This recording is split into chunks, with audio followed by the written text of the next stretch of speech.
புகழ் பிரியமானவர்களே, வெளிப்படுத்தின விசேஷம் 20ஆம் அதிகாரத்தின் தியான பகுதிக்காக உங்களை அன்புடன் அழைக்கிறேன். 20ஆம் அதிகாரத்திலே சாத்தானை கட்டுதலும், கிறிஸ்துவின் 1000 ஆண்டு அரசாட்சியும், மாபெரும் வெள்ளை சிங்காசனத்தின் நியாயத்தீர்ப்பும் நடைபெறும் இறுதி தீர்ப்பை குறித்தும் மற்றும் மரணத்தின் அழிவு ஆகியவற்றை குறித்தும் விவரிக்கிறது. இது தேவனுடைய இறுதி வெற்றியாக விளங்கி வரலாற்றை தீமையின் தோல்வியிலிருந்து புதிய வானத்தையும் புதிய பூமியையும் உருவாக்கும் நிலைக்கு மாறுகிறது. 1ஆம் வசனம். ஒரு தூதன் பாதாளத்தின் திறவுகோலையும் பெரிய சங்கிலியையும் தன் கையிலே பிடித்து கொண்டு வானத்திலிருந்து இறங்கி வந்தான். இப்பொழுதுதான் பாதாளம் திறக்கப்படுகிறது. கிறிஸ்துவே அதை திறப்பார். அந்த தூதன் கிறிஸ்துவுக்கு அசிஸ்டண்ட், அந்த பாதாள டிபார்ட்மெண்ட்டுக்கு பொறுப்பாக இருக்கக்கூடியவன் என்பது போல நீங்கள் புரிந்து கொள்ள வேண்டும். வானத்திலிருந்து இறங்கி வந்த கண்டேன். பிசாஸ் என்றும் சாத்தான் என்றும் சொல்லப்பட்ட பழைய பாம்பாகிய, ரொம்ப கிளியராக சொல்லப்பட்டிருக்கு. பழைய பாம்பாகிய என்றால் ஆதாமை ஏவாளையும் விழத்தள்ளின பாம்பு. சாத்தான் என்றால் தேவ சமூகத்திலிருந்து விழத்தள்ளப்பட்ட தூதன் என்று அர்த்தம். அவனை பிடித்து அதை 1000 வருஷம் அளவும் கட்டி வைத்து அந்த 1000 வருஷம் நிறைவேறும் வரைக்கும் அது ஜனங்களை மோசம் போக்காதபடிக்கு அதை பாதாளத்திலே தள்ளி அடைத்து அதன் மேல் முத்திரை போட்டான். நான் உங்களிடத்திலே சொன்னேன், தேவனுக்கும் பிசாசுக்கும் நடக்கிற இந்த மிகப்பெரிய போரானது ஒவ்வொரு காலகட்டங்களாக நடந்து கொண்டே இருக்கிறது. வானத்திலே நடந்தது, அங்கிருந்து விழத்தள்ளப்பட்டு மனிதர்களுக்கு மத்தியிலே தேவனுக்கும் மனிதனுக்கும் இடையாக பரலோகத்தையே அபகரித்து கொள்வதற்காக பிசாசு செயல்பட்டான். அங்கிருந்து தள்ளப்பட்டான். மனிதர்களை அபகரித்து கொள்ளும்படியாக செயல்பட்டான். தேவன் மனிதர்களை விடுவித்தார். இப்படி தேவனுக்குரியவை ஒவ்வொன்றையும் பிசாசானவன் பெற்றுக்கொள்ளத்தக்கதாக செய்து கொண்டே இருக்கிறான். அதனால் இந்த 1000 வருட அரசாட்சியை குறித்து பல கருத்துகள் உண்டு.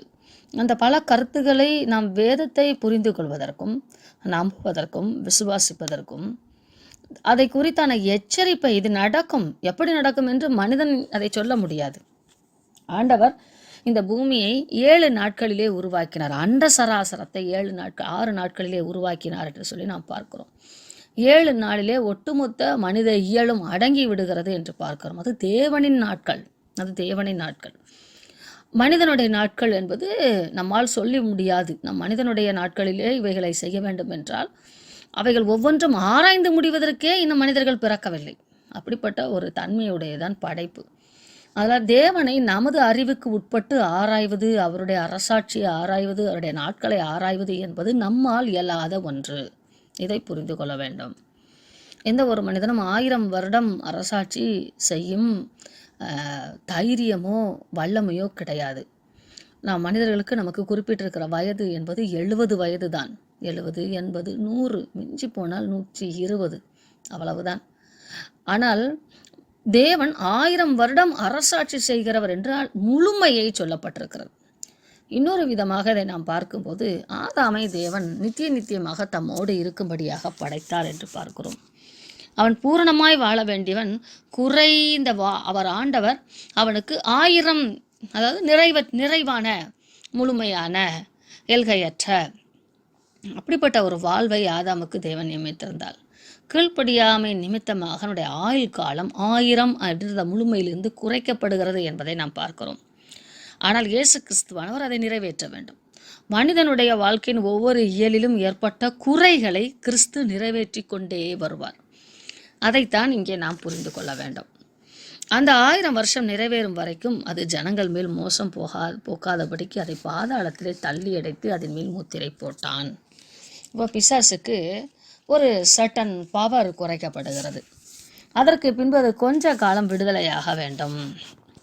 அந்த பிசாசுக்கு என்று சில நேரம் ஆண்டவர் ஒருவேளை அந்த பிசாசு தேவனிடத்தில் ஆர்கியூ பண்ணிகிட்டே இருக்கலாம். அவனுக்கான ஒரு வாய்ப்பை, அவன் தனது வல்லமையை நிரூபிப்பதற்கான ஒரு வாய்ப்பு, கோர்ட்டில் ஒரு கேஸ் வாதாடிட்டு இருக்கிற சூழ்நிலை போல், சிறையில் இருக்கிற ஒரு கைதிக்கு ஒரு வாய்ப்பு அவனை குறித்து நீதி விளங்க செய்வதற்கு, அப்படி அவனுக்கு ஒரு வாய்ப்பு கொடுக்கப்படும். அன்றையும் நான் சிங்காசனங்களை கண்டேன், அவைகள் மேல் உட்கார்ந்திருந்தார்கள், நியாய தீர்ப்பு கொடுக்கும்படி அவர்களுக்கு அதிகாரம் அளிக்கப்பட்டது. இயேசுவை பற்றி சாட்சி நிமித்தமும் தேவனுடைய வசனத்தின் நிமித்தமும் சிரசேதம் பண்ணப்பட்டவர்களுடைய ஆத்துமாக்களையும், அதாவது பெர்சிக்யூஷன், தேவனுடைய வசனத்தின் நிமித்தமாக எதிர்ப்புகளை சந்தித்தவர்களை அவருடைய ஆத்துமாக்களையும் மிருகத்தையாவது அதன் சொரூபத்தையாவது வணங்காமல் தங்கள் நெற்றியிலும் தங்கள் கையிலும் அதன் முத்திரையை தரித்து கொள்ளாமலும் இருந்தவர்களை கண்டேன். அவர்கள் உயிர்த்து கிறிஸ்துவுடனே கூட 1000 வருஷம் அரசாண்டார்கள் என்று பார்க்கிறோம். இதை நாம் பவுல் அடியாரும் 1 தெசலோனிக்கர் 4ஆம் அதிகாரத்திலும் 5ஆம் அதிகாரத்திலும் விளக்கப்படுத்தும் போது, முதலாவது மரித்தோர்கள் யாவரும் உயிரோடு எழுந்திருப்பார்கள், தேவனோடு ஒன்று சேர்வார்கள், அதன் பின்பு நாமும் பரலோகத்திற்கு எடுத்துக்கொள்ளப்பட்டு என்று எழுதுவார். இப்படி உயிர்த்தெழுதலானது 2 பிரிவுகளாக நடக்கிறது. அதாவது இறுதி காலங்களிலே கிறிஸ்து வெளிப்படும் போது அவர் பிசாசோடும் அந்த பொல்லாத தேசங்களோடும் நியாயத்தீர்ப்பு, அந்த பூமியிலே செய்யப்பட வேண்டிய நியாயத்தீர்ப்பு, அந்த பூமியிலே செய்யப்பட வேண்டிய அந்த நியாயத்தீர்ப்பு முடிந்து பிசாசின் வல்லமைகள் பூமியிலே இன்னும் குறைக்கப்படும். அதன் பின்பு அந்த 1000 வருஷ அரசாட்சியிலே அப்பொழுது வரைக்கும் மரித்திருந்தவர்கள் எல்லோரும் எப்படி மரித்தவர்கள்? கிறிஸ்துவுக்குள்ளாக மரித்தவர்களும், கிறிஸ்துவுக்கென்று போரிட்டு அல்லது போராடி மரித்தவர்களும் அங்கே உயிரடைவார்கள். அதை நாம் இங்கே பார்க்கிறோம். விக்கிரக ஆராதனை செய்யாதவர்களும், அதாவது உண்மையான ஆராதனை, உண்மையான ஊழியம், இதை 2ம் செய்தவர்கள் தேவனோடு கூட 1000 வருஷ அரசாட்சியிலே இருப்பார்களாம். மரணமடைந்த மற்றவர்கள் அந்த 1000 வருஷம் முடிவும் அளவும் உயிரடையவில்லை. ரொம்ப தெளிவாக இருக்குது. அப்போது கிறிஸ்துவின் நிமித்தம் கிறிஸ்துவுக்குள் மறிக்கிறவர்கள் பாக்கியவான்கள் என்று எழுது என்று சொல்லி நாம் வாசித்தோம் அல்லவா? அவர்கள் முதலாவது தேவனுக்குள்ளாக உயிர்த்தெழுவார்கள். அதன் பின்பு 1000 வருஷ அரசாட்சி நடக்கும். அது நம்முடைய கணக்கா தேவனுடைய கணக்கா என்பதை நாம் சொல்ல முடியாது. ஆனால் இதை 1000 வருட அரசாட்சி என்று பெயரிடலாம். இந்த முதலாம் உயிர்த்தெழுதலுக்கு பங்குள்ளவனும் பாக்கியவானும் பரிசுத்தவானுமாயிருக்கிறான். கிளியராக இருக்குது. இவர்கள் மேல் 2ஆம் மரணத்திற்கு அதிகாரம் இல்லை என்றால் கண்டமனேஷன், குற்றவாளி என்று நியாயம் தீர்க்கப்படுகிற அந்த நித்திய மரணம் இருக்கிறதல்லவா, அந்த மரணம் இவர்கள் மேல் அதிகாரமாக இல்லை. இவர்கள் தேவனுக்கும் கிறிஸ்துவுக்கும் முன்பாக ஆசாரியராயிருந்து அவரோட கூட 1000 வருஷம் அரசாளுவார்கள். இதைத்தான் சபை எடுத்துக்கொள்ளப்படுதல் என்றும் கூட நாம் படிக்கிறோம்.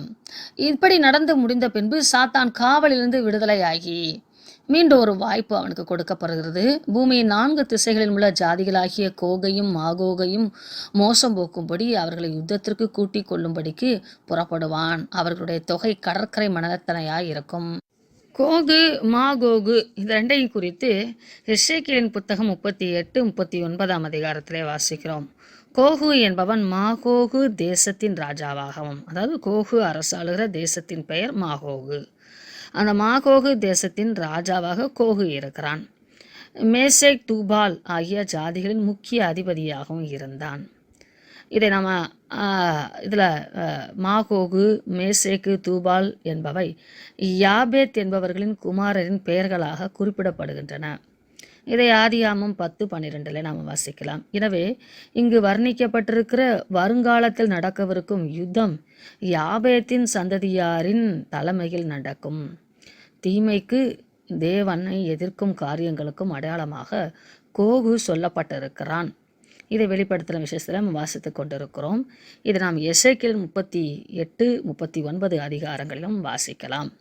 எப்படி பிசாசுத்தனங்களுக்கு அடையாளமாக பாபிலோன் சொல்லப்பட்டிருக்கிறது, அந்த பிசாசானவனின் ராஜ்யத்தை குறித்து சொல்லும்போது எசபேலின் பெயர் சொல்லப்பட்டிருக்கும்.